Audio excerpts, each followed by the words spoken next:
Oi, tudo bem com você?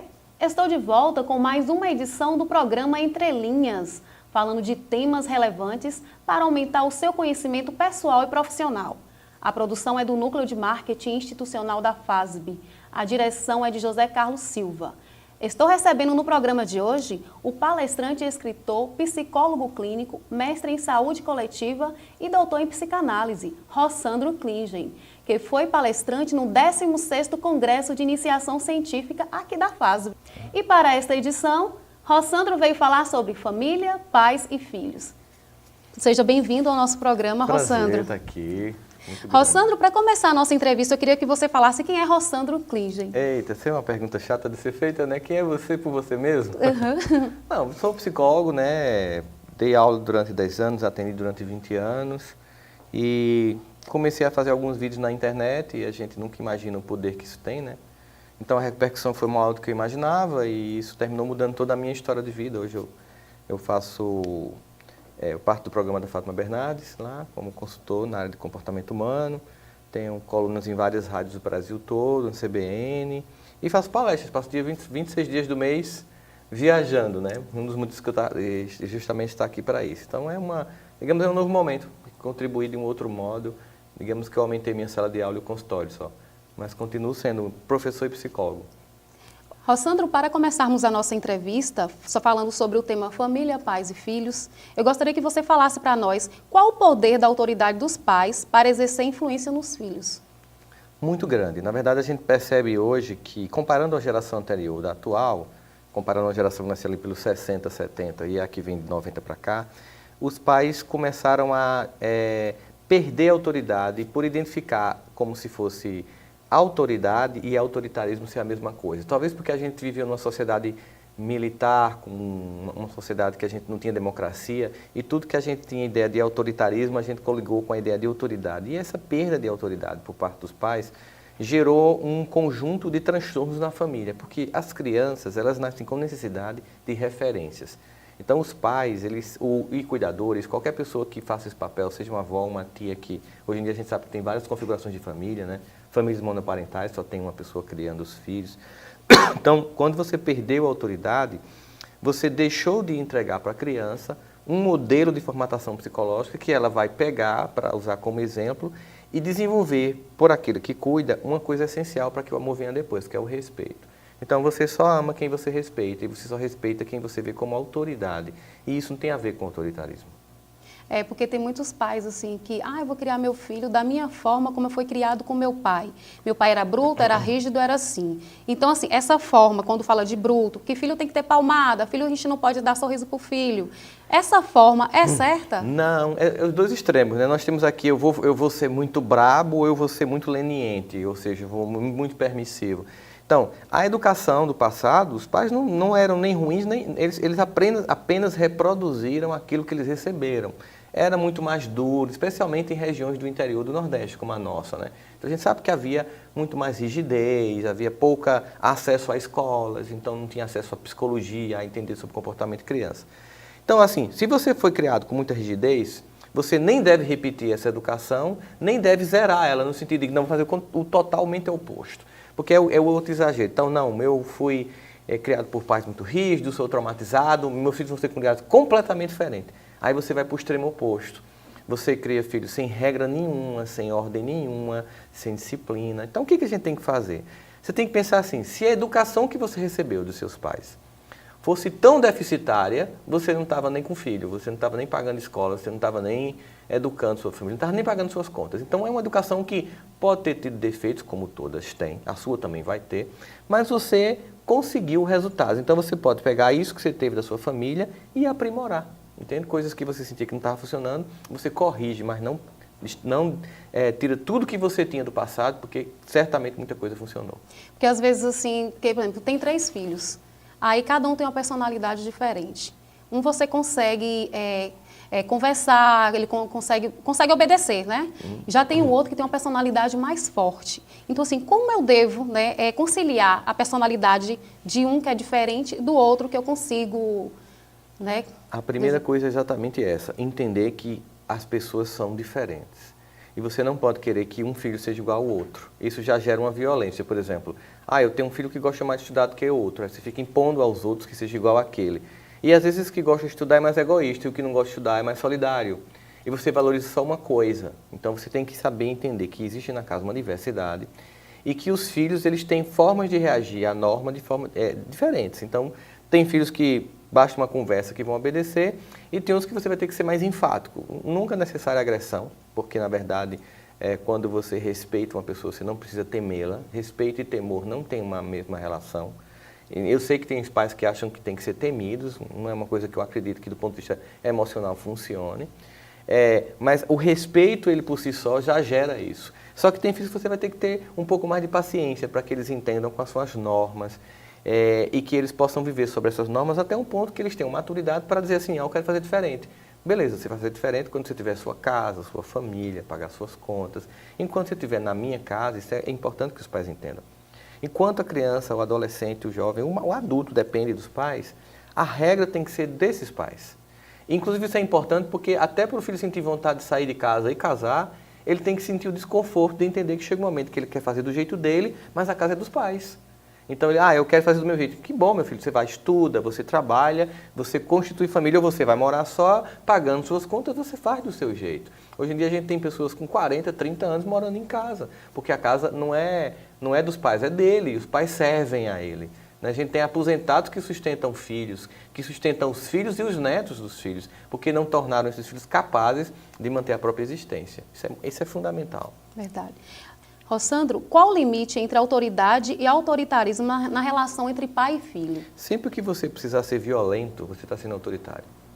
Sempre que você precisar agredir, que você precisar usar palavras que denigrem, que humilham, você está sendo autoritário e aquilo funciona durante algum tempo, mas vai gerar muito sentimento de mágoa, vai gerar um ressentimento profundo e no futuro, assim que puder, esses filhos saem de perto de você e lhe evitam.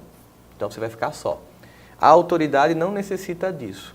A autoridade ela tem uma característica, ela é aquele pai, aquela mãe que educa a partir de um único princípio que funciona, que é o exemplo. Não existe uma alternativa B, que não seja apenas essa. Você só educa pelo exemplo, não é pelo discurso. Eu preciso ser alguém que dou o exemplo. Então tem hora que você assim, o filho fica lá agredindo e você, pronto, já disse tudo que eu queria, agora não vou mais discutir, não vou debater, deixa ele aí dando o chilique dele, depois eu volto, continuo dizendo, vai ser do meu jeito, não adianta você querer bater a cabeça, fazer um drama no supermercado, não adianta você querer usar suas estratégias infantis para eu ceder aquilo que eu disse. É isso e pronto. Você pode ficar com raiva, pode não querer comer, só tem isso para comer. Mas eu quero outra coisa. Bom, só tem isso para comer. Aí o menino vai dormir com fome, vai morrer, não morre, não. Não morre. Morre não. As crianças passam dias, meses em países miseráveis sem comer e não morrem. Não é porque seu filho vai passar a noite inteira sem comer que ele vai morrer e adoecer. Ele vai entender que existe uma regra. Né? Mesmo que você tenha um padrão de vida bom e você possa fazer vários jantares diferentes para os filhos, isso não é bom. Ele tem que entender que existe uma regra. Bom, é o que tem para hoje. Ele não vai comer, então no outro dia ele com certeza vai amanhecer com fome, toma um café bem reforçado. Com né? certeza. E não vai morrer, e ele vai entender que existe uma regra. Então, à noite, é o que tiver para comer, eu tenho que desligar a TV na hora que os pais disserem, eu tenho que tirar o celular dos filhos, eu tenho que normatizar, eu tenho que ter ordem, eu tenho que ter disciplina, e isso gera respeito, que depois gera amor. Perdeu isso, perdeu tudo, não tem muito mistério. Para dar errado é bem fácil. Como você vê o papel da família na sociedade atual? A gente vive hoje um drama muito grande porque as famílias se perderam na educação dos filhos e ela está desconectada. As pessoas estão desconectadas no lar, inclusive por causa das redes sociais e dos smartphones. É comum você chegar em casa em que você vai para o aniversário de um parente, aí todo mundo entra na casa e a primeira pergunta qual é a senha do Wi-Fi, né? Então todo mundo senta e todo mundo fica na internet. Então está todo mundo presente e ausente.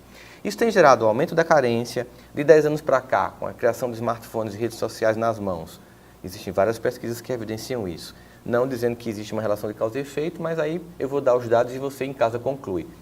Aumentou o índice de suicídio juvenil de crianças, aumentou o índice de depressão, de jovens que se cortam, que morrem por jogos violentos, que aceitam convites sedutores na internet. Pais pouco vigilantes, que não olham o celular dos filhos, que não entram nas redes sociais, que não investigam, que não abrem o computador. Que, entenda, privacidade só tem quem pode pagar por ela. Com certeza. E é preciso que os pais entendam que eles têm que entrar no quarto, vasculhar gavetas. Mas eu sou um pai, isso é invasão de privacidade. É exatamente contando com essa sua forma politicamente correta de agir como pai e como mãe, que do outro lado da internet, pedófilos e criminosos de outras espécies contam que você não vai invadir o computador do seu filho para ver com o que ele está falando, que entra lá e invade. E a gente tem visto vários programas de TV, inclusive mostrando pessoas que se fazem passar por pessoas adolescentes, marcam um encontro e quando chega lá é um adulto. Né? A gente tem visto isso e acontece, infelizmente, milhões de pessoas têm morrido. Famílias enlutadas, porque filhos se matam, porque existe um tráfico de seres humanos na ordem de 1 milhão de pessoas por ano no mundo, que somem. Crianças, mulheres, meninos e meninas pequenas, que somem. As pessoas pensam que isso não existe. Existe. Não espere acontecer na sua família para sentir essa dor. E qual a orientação que você, como psicólogo, dá para esses pais, né, na questão de vigilância, né, do celular, da internet hoje aí? Constante. Primeiro, criança não deve ter celular. E existem várias pesquisas que mostram que atrapalha o desenvolvimento intelectual, de estudo. As pessoas ficam ansiosas, entende? Então, assim, você deve dar celular a partir dos 14 anos. Pode ler qualquer pesquisa.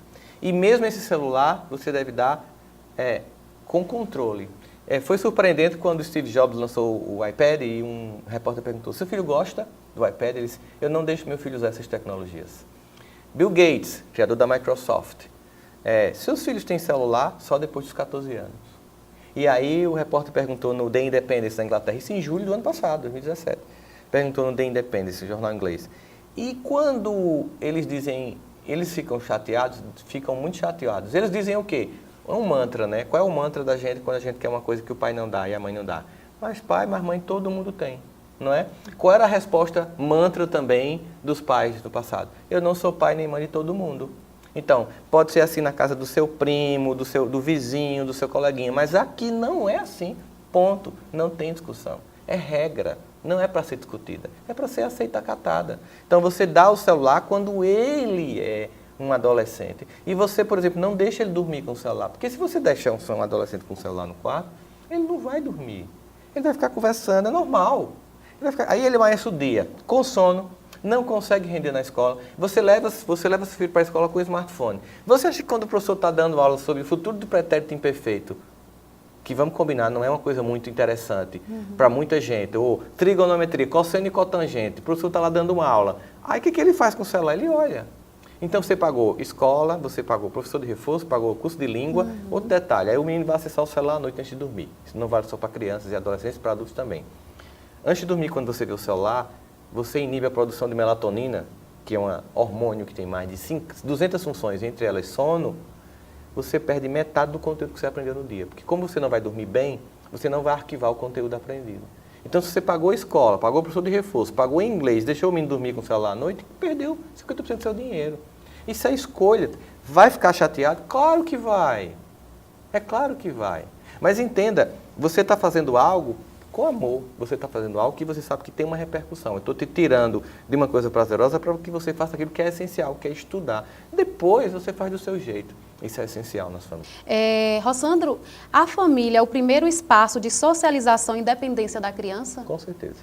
Inclusive, a gente costuma dizer que quando a escola se propõe a ser uma segunda família, ela só consegue fazer isso se a família for uma primeira escola. Então, eu preciso deixar como legado para os filhos princípios, valores, normas, respeito, convivência. Se não existe na minha casa, se meus filhos não me respeitam, não respeitam regras e não estão em norma, quando eles chegam na escola ou na universidade, eles desrespeitam os professores, eles desrespeitam a educação. Como uma sequência lógica, um efeito dominó catastrófico, não funcionando em casa, não funciona em lugar nenhum. Então, é o primeiro grupo mais importante, é a primeira e mais importante escola da vida, a família. E não somente enquanto sou criança. Porque às vezes você vai fazer palestras em escolas, quando é para crianças do ensino fundamental, está sendo de pais. Quando é para crianças do ensino médio, os pais não vão. Que é a época mais perigosa. É a época que mais os filhos precisam do pai e a mãe presente. Que é quando eles começam a sair e a testar e a burlar normas da casa. Porque quando é criança, você está mais perto controlando. Então, na época da adolescência, que exige mais cuidado, os pais abandonam os filhos. Qual a principal falha no relacionamento entre pai e filho que impossibilita uma relação de amizade entre os dois? Eu refaria a pergunta da seguinte forma: não queira ser amigo dos seus filhos. Você tem que ter uma relação amistosa com seus filhos, mas amigo não. Por quê? Porque amigo é uma coisa que tem em todo canto. Pai e mãe só tem um. Então, se você deixa de ser pai e mãe, hierarquicamente superior, isso tem sentido psicológico de formatação do ego infantil e do adolescente, para me tornar um amiguinho comum, eu perco minha autoridade. Verdade. Então, eu posso ter uma relação melhor do que meus pais tiveram comigo, que eram pais distantes? Pode e deve, é bem-vindo. É bem-vindo um pai e uma mãe mais amistoso, que dialogue, que converse, que brinque, que veja a minissérie junto, mas permanecendo, você faz tudo isso como pai e como mãe, não como amigo. Que tem hierarquia. Tem que ter hierarquia. Você está lá brincando com seu filho, você está como amigo. Se ele empurra o jogo porque perdeu, você tem que voltar a ser pai e mãe. Opa, peraí, não é assim não, você tem que aprender. Se perde, se ganha. Não, aí você não pode agir como amiguinho. Então você tem que ter uma relação amistosa sem se tornar amiguinho. Você é pai e mãe, primeiro, amiguinho, depois. Rossandro, nossa entrevista foi maravilhosa, né? A gente Ah, passava que aqui isso. 1 dia, 2 dias só conversando.